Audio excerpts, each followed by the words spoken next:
ষ্টুডেণ্টক মানে আমাৰ অসমত কি হয় মানুহে কিছুমান কথা জেদ কৰে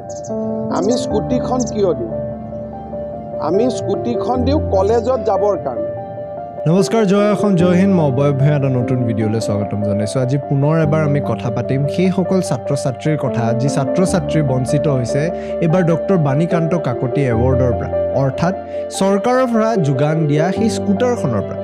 এই সকল ছাত্ৰ ছাত্ৰী সেইসকলে হ'ব যিসকলে অসমৰ বাহিৰত হয়তো কোনো বিশ্ববিদ্যালয় মহাবিদ্যালয়ত এডমিশ্যন ল'ব বা যিসকল ছাত্ৰ ছাত্ৰীয়ে গুৱাহাটীৰ বাহিৰত অসমৰ বাহিৰত বা অসমৰ ভিতৰতে কোচিং ইনষ্টিটিউটৰ এটা বছৰ ড্ৰপ দি পালে কম্পিটিটিভ এক্সামিনেশ্যনৰ কাৰণে প্ৰিপেয়াৰ কৰিব আজি বঞ্চিত কৰিলে অসমৰ মুখ্যমন্ত্ৰীয়ে এই ছাত্ৰ ছাত্ৰীসকলক আজি তাৰে কথা আলোচনা কৰিম এই ভিডিঅ' শেষলৈ চাব ডিসেম্বৰ 15 তাৰিখে অসমৰ মুখ্যমন্ত্ৰীয়ে কথাখিনি স্পষ্ট কৰিলে যে যিসকল ছাত্ৰ ছাত্ৰীয়ে অসমৰ বাহিৰৰ কোনো বিশ্ববিদ্যালয় মহাবিদ্যালয় বা শিক্ষা অনুষ্ঠানত নাম ভৰ্তি কৰিব বা যিসকল ছাত্ৰ ছাত্ৰীয়ে এটা বছৰ ড্ৰপ দি পালে কোচিং ইনষ্টিটিউচন বা চেণ্টাৰ্ছত নাম ভৰ্তি কৰিব তেওঁলোক এবাৰ বঞ্চিত হ'ব ডক্টৰ বাণীকান্ত কাকতি এৱাৰ্ডৰ পৰা প্ৰজ্ঞান ভাৰতী স্কিমৰ অধীনত থকা এই ডক্টৰ বাণীকান্ত কাকতি এৱাৰ্ডে ইমান বছৰে হায়াৰ ছেকেণ্ডাৰীত ভাল ফলাফল কৰা অৰ্থাৎ যিসকল ছাত্ৰীয়ে হায়াৰ ছেকেণ্ডাৰীত 60%তকৈ অধিক ফলাফল লাভ কৰিছিল আৰু যিসকল ছাত্ৰই 75%তকৈ অধিক ফলাফল লাভ কৰিছিল তেওঁলোকক এখন স্কুটাৰ দিছিল প্ৰজ্ঞান ভাৰতী স্কিমৰ অধীনত থকা ডক্টৰ বাণীকান্ত কাকতি এৱাৰ্ডৰ লক্ষ্য কেৱল এখন স্কুটাৰ দিয়া নহয় ইয়াৰে লক্ষ্য বিভিন্ন ধৰণৰ প্ৰথমে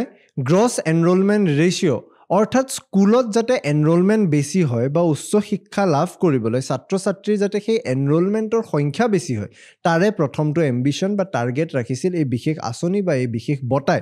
তাৰে পিছত বিভিন্ন সময়ত দেখা যায় যে বিভিন্নখন গ্ৰাম্যাঞ্চল অঞ্চলত ছাত্ৰ ছাত্ৰীয়ে নিজৰ ঘৰৰ পৰা কলেজ বা মহাবিদ্যালয় বা বিশ্ববিদ্যালয়লৈ যাবলৈ বহুত অসুবিধাৰ সন্মুখীন হয় তেনেকুৱা এটা সময়ত এখন বাহনে হয়তো তেওঁলোকক সেই সহায়টো কৰিব নিজৰ উচ্চ শিক্ষা লাভ কৰিবলৈ সেই ট্ৰান্সপৰ্টেশ্যনৰ সময়ত যি দ্বিতীয়তে এই আঁচনিখন বা এই বঁটাটোৱে লক্ষ্য হিচাপে লৈছিল কিন্তু আজিৰ তাৰিখত দেখা গ'ল এই বঁটা বুলিয়ে গণ্য নকৰিলে অসমৰ মুখ্যমন্ত্ৰী ডক্টৰ হিমন্ত বিশ্ব শৰ্মাই যেতিয়া আজি প্ৰশ্ন কৰিলে সাংবাদিকে যে প্ৰকৃততে যিসকল ছাত্ৰ ছাত্ৰীয়ে বাহিৰত এডমিশ্যন ল'ব গৈ আছে বা যিসকল ছাত্ৰ ছাত্ৰীয়ে কোচিং ইনষ্টিটিউটত নাম ভৰ্তি কৰিব তেওঁলোকক কিয় বঞ্চিত কৰা হ'ল তেতিয়া তেওঁ এনেকুৱা উত্তৰ দিলে যে এয়া প্ৰকৃততে কোনো এৱাৰ্ড নহয় এয়া এখন আঁচনি যি আঁচনিয়ে প্ৰকৃততে তেওঁলোকক সহায় কৰিব যি ইমান দিনে সুবিধা পোৱা নাছিল যিসকল ছাত্ৰ ছাত্ৰী বা পিতৃ মাতৃয়ে নিজৰ সন্তানক অসমৰ পৰা বাহিৰৰ কোচিং ইনষ্টিটিউট বা কিছুমান বিশ্ববিদ্যালয় বা মহাবিদ্যালয়ত নাম ভৰ্তি কৰিবলৈ সক্ষম হয় তেওঁলোকে প্ৰকৃততে এই আঁচনিখন ল'বই নালাগে বা এই এখন স্কুটাৰ তেওঁলোকে ল'বই নালাগে কিয়নো এয়া স্কুটাৰ বা এই আঁচনি বা এই বঁটা আজিৰ সময়ত কেৱল সকলৰ বাবে নহয় সকলো ছাত্ৰ ছাত্ৰীৰ বাবে নহয় কেৱল সেইসকল ছাত্ৰ ছাত্ৰীৰ বাবে হয় যিসকল ছাত্ৰ ছাত্ৰী হয়তো এনেকুৱা ধৰণৰ অন্যায়ৰ সন্মুখীন হৈছিল যিসকলে হয়তো ফাইনেন্সিয়েলি ইমান আৰ্থিকভাৱে ইমান শক্তিশালী নহয় তেওঁলোক যাতে দুৰ্বল হয় সেই দুৰ্বল পৰিয়ালক সেই দুৰ্বল ছাত্ৰ ছাত্ৰীকে কেৱল মাত্ৰ এই আঁচনিখন বা এই বঁটাটোৱে সহায় কৰিব যেন ধাৰণা এটা মিডিয়াৰ সন্মুখত বা সাংবাদিকৰ সন্মুখত আগবঢ়াই ৰাখিলে অসমৰ মুখ্যমন্ত্ৰী ডক্টৰ হিমন্ত বিশ্ব শৰ্মাই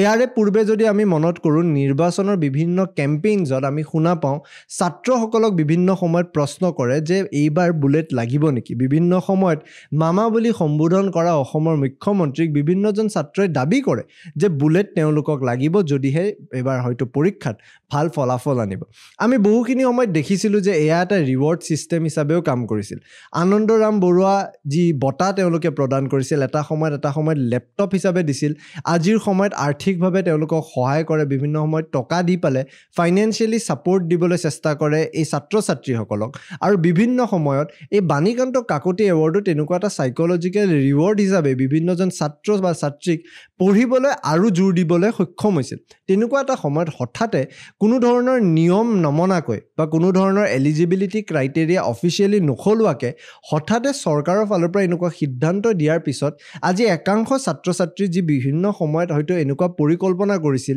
যে ক্লাছ 12 পাছ কৰাৰ পিছত হয়তো APSC UPSCৰ নিচিনা কম্পিটিটিভ পৰীক্ষাৰ বাবে সাজু হ'বলৈ তেওঁলোকে কোনো এটা কোচিং চেণ্টাৰত এডমিশ্যন দিব বা কোনো এটা সময়ত তেওঁলোকে হয়তো এটা বছৰ ড্ৰপ দি পালে কম্পিটিটিভ পৰীক্ষাৰ বাবে সাজু কৰিব আজিৰ সময়ত তেওঁলোকৰ যেন ভৱিষ্যতত এটা প্ৰশ্ন আহিছে আহিছে কিয়নো হয়তো এই স্কুটাৰখন তেওঁলোকৰ বাবেও প্ৰয়োজন আজিৰ সময়ত যদি সকলো কথা আমি জেনেৰেলাইজ কৰোঁ সেয়াও ভুল হ'ব যদি আমি সকলোৱে এনেকুৱা ধৰণে ভাবোঁ যে কোটাত এডমিশ্যন ল'বলৈ বা কোচিং চেণ্টাৰ এখনত নাম ভৰ্তি কৰিবলৈ যদি পৰিয়াল এটাৰ তাত টকা পইচা থাকে তেওঁলোকে স্কুটাৰ এখন লোৱাটো কিমান দৰকাৰী আজিৰ সময়ত বিভিন্ন সময়ত বা বিভিন্ন পৰ্যায়ত আমি এনেকুৱা উদাহৰণো দেখিছিলোঁ য'ত মাতৃ পিতৃয়ে বিভিন্ন সময়ত লোন এপ্লাই কৰে এডুকেশ্যনেল লোন লয় নিজৰ প্ৰপাৰ্টি মৰ্টগেজত থয় বিভিন্নজনৰ পৰা সহায়ো লয় যাতে তেওঁলোকৰ সন্তানক তেওঁলোকে বাহিৰৰ এখন ভাল বিশ্ববিদ্যালয় মহাবিদ্যালয় বা শিক্ষা অনুষ্ঠানত তেওঁলোকে যাতে নিজৰ শিক্ষাটো লাভ কৰিব পাৰে তেনেকুৱা এটা সময়ত এই গোটেইখিনি কথাক জেনেৰেলাইজ কৰি দি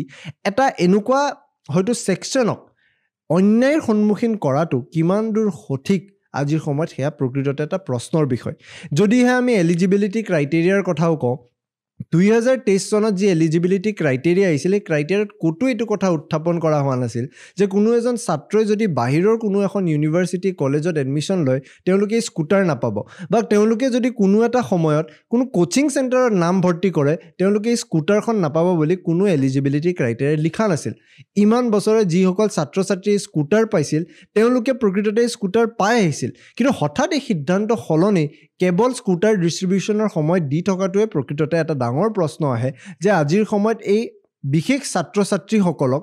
অন্যায় দিলে নেকি বা অন্যায় কৰিলে নেকি এই অসম চৰকাৰে আজিৰ সময়ত ৪৮,০০০ যি সংখ্যা দিছে এই ৪৮,০০০ৰ সংখ্যা লৈ পেলাই ১২ দিনৰ উন্নয়নৰ কথা আলোচনা কৰি আছে কিন্তু প্ৰকৃততে কোচিং চেণ্টাৰত নাম ভৰ্তি কৰা বা যিসকল ছাত্ৰ ছাত্ৰীয়ে হয়তো উচ্চ শিক্ষাৰ বাবে অসমৰ ৰাজ্যৰ বাহিৰৰ ৰাজ্যত গৈ পেলাই হয়তো নাম ভৰ্তি কৰিব তেওঁলোকৰো নাম ইয়াৰে মাজত আছে নেকি যদি আছে তে ৪৮,০০০ ছাত্ৰ ছাত্ৰীক স্কুটাৰ দিম বুলি কৈ যদি কালি এই সংখ্যা কমে সেই কথা উল্লেখ কৰা হ'বনে এনেকুৱা বিভিন্ন সময়ত বিভিন্ন প্ৰশ্ন আহিছে কিন্তু এতিয়া ডাঙৰ প্ৰশ্নটো এইটো বা ডাঙৰ কথাটো এইটো যে এলিজিবিলিটি ক্ৰাইটেৰিয়া এনেকৈ হঠাৎ সলাই দিয়াতকৈ এই ছাত্ৰ ছাত্ৰীসকলক যদি সহায় কৰিব চেষ্টা কৰিল হয় বা আগতীয়াকৈ জনাই থ'লে হয় তেতিয়াও কথাটো বেলেগ আছিল এয়া কোনো জেদৰ কথা নহয় এয়া কোনো অহংকাৰৰ কথা নহয় এয়া কোনো এডামেঞ্চিৰ কথা নহয় এয়া কেৱল মাত্ৰ এটা পাবলগীয়া বঁটাৰ পৰা বঞ্চিত হোৱা ছাত্ৰ ছাত্ৰীৰহে কথা আজিৰ সময়ত এইখিনি কথাক লৈ মুখ্যমন্ত্ৰীয়ে অনাগত সময়ত কি কয় সেয়া চাবলগীয়া হ'ব কমেণ্ট ছেকশ্যনত আপোনালোকে জনাব এই গোটেই ঘটনাৰ সন্দৰ্ভত কি ভাবে